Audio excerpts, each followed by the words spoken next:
Adam Singer over on X had an interesting post. You're looking at it here. Let me enlarge the photo. The question is, did the office vibes of Steve Jobs and Tim Cook reveal anything about their leadership at Apple? So the idea is that Steve Jobs' office was characterized by a builder's chaos. It's filled with books, gadgets, hands-on approach to innovation. Whereas you might define Tim Cook's office, on the other hand, as something that showcases an optimizer's precision. It's got a clean, organized space that emphasizes efficiency and process. Today's video is brought to you by Brain.fm, science-backed focus music that sounds great, by the way. You can check it out, linked up down below. As you can expect, there's a lot of mixed sentiment here, and people sort of group themselves into one side or the other, or feel like, hey, it doesn't really matter.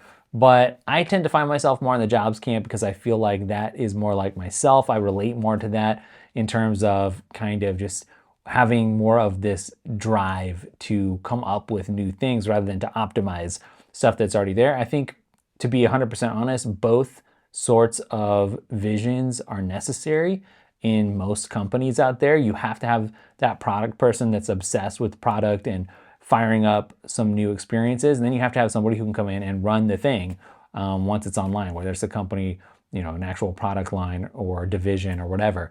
And of course, these guys used to work together. So they had both of them firing on all cylinders at some point in the past. So you do have some people who are longing for that creative energy of the Jobs era, and you do have other people who are just appreciating Cook's methodological approach. I've seen comments where people are like, well, Cook's office reflects a modern, efficient Apple. I've also seen people saying Steve and Tim could not be more different. That's obviously true.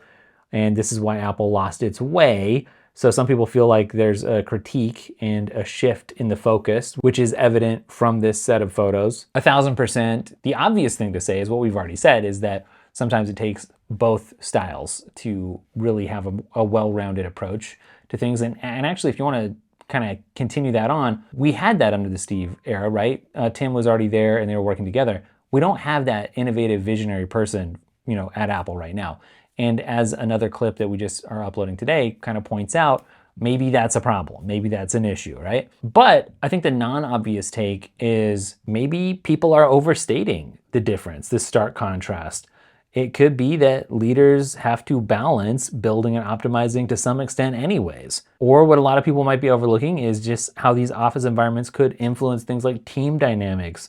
You know, if you have a chaotic space that fosters spontaneous creativity, that's different than if you have an orderly one that's promoting consistency, predictability, etc. But as I hear myself saying that, I feel like I'm saying what has a lot of people frustrated with Apple right now, which is consistency and predictability, right? You think about the iPhone, you get consistent, predictable upgrades every year, right? The spec bumps, new chip, some slight camera enhancements, you know what I mean? Things like that. It's not at all like when Steve was disrupting his own products. So it's just fascinating. I do want your take on it. This was a great thing for Adam to put together and point out. I think it does epitomize some things, but I think that we're seeing personal philosophies here show through. We're seeing that personal hands-on interaction on Steve's part, and Cook maybe having that broader systemic view of Apple's operations. Let me know your thoughts, and also let me know, what does your office look more like?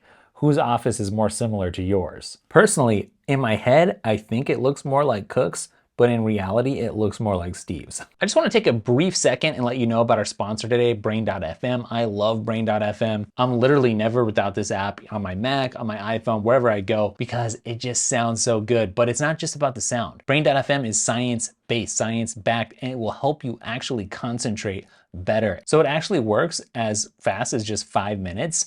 And I love the interface, and it just really has quite an effect. Check it out. As you can see, people really love it. And if you check the link down in the description, you get 30 days free.